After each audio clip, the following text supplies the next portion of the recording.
अध्यक्ष महोदय, सन्माननीय नानाभाऊ पटोले यांनी जो मुद्दा इथे मांडलाय तो अतिशय गंभीर आहे आणि औचित्यच घेणार आहे. आता विदर्भामध्ये शेतकऱ्यांच्या एकही आत्महत्या जी आहे ती आपल्यासाठी संवेदनशील आहे आणि म्हणून माझ्या ज्या अवकाळीच्या भाषणामध्ये मी उत्तरामध्ये अनेक उपाययोजना आपण त्याच्यावर करतोय.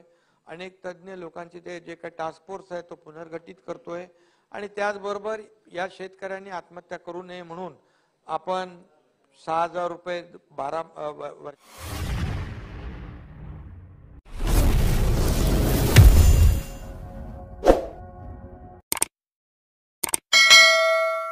वर्षाला जे प्रधानमंत्री महोदयांचे त्याच्यात आणखी 6,000 रुपये आपण टाकले, 12,000 रुपये वर्षाला मिळतील. त्याच्यामध्ये त्यांच्यासाठी 1 रुपयात पीक विमा योजना आपण केली. मागेल त्याला शेततळे केलं, मागेल त्याला ठिबक सिंचन आपण देतोय.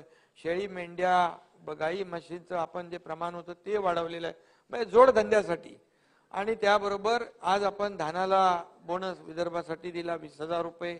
आज सोयाबीन आणि कापसासाठी आपण 27,000 रुपये हेक्टरी 3 हेक्टर पर्यंत तोही निर्णय घेतला. ही दुर्दैवी आहे आणि त्या शेतकरी तो घरात आपला तो त्याचा जीव वाचलेला आहे. त्यामुळे आपल्याला असे शेतकरी एक शेतकरी त्याचं कुटुंब महत्वाचं आहे आणि आपण सगळे शेतकरी कुटुंबातले आहोत आणि म्हणून शेतकऱ्यांच्या आत्महत्या मी पहिल्याच वेळेस बोललो की आपल्याला कशा कमी करता येतील. त्यासाठी जे जे काही उपाययोजना जे त्यांना जे काही सावकार लोकांच्या माध्यमातून त्यांना त्रास दिला जातो अशा लोकांवर देखील आपल्याला कठोर कारवाई करण्याच्या सूचना देखील यामध्ये शेतकऱ्यांना आपण जेवढं काही सहकार्य करता येईल तेवढं आपण करू.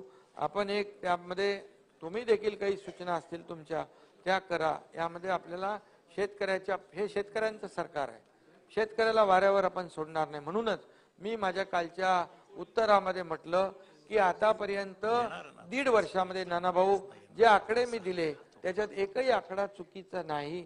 आतापर्यंत योजना आणि मदत याच्या माध्यमातून जवळपास 44,000 कोटी रुपये आपण 1.5 वर्षामध्ये शेतकऱ्यांवर खर्च केलेत.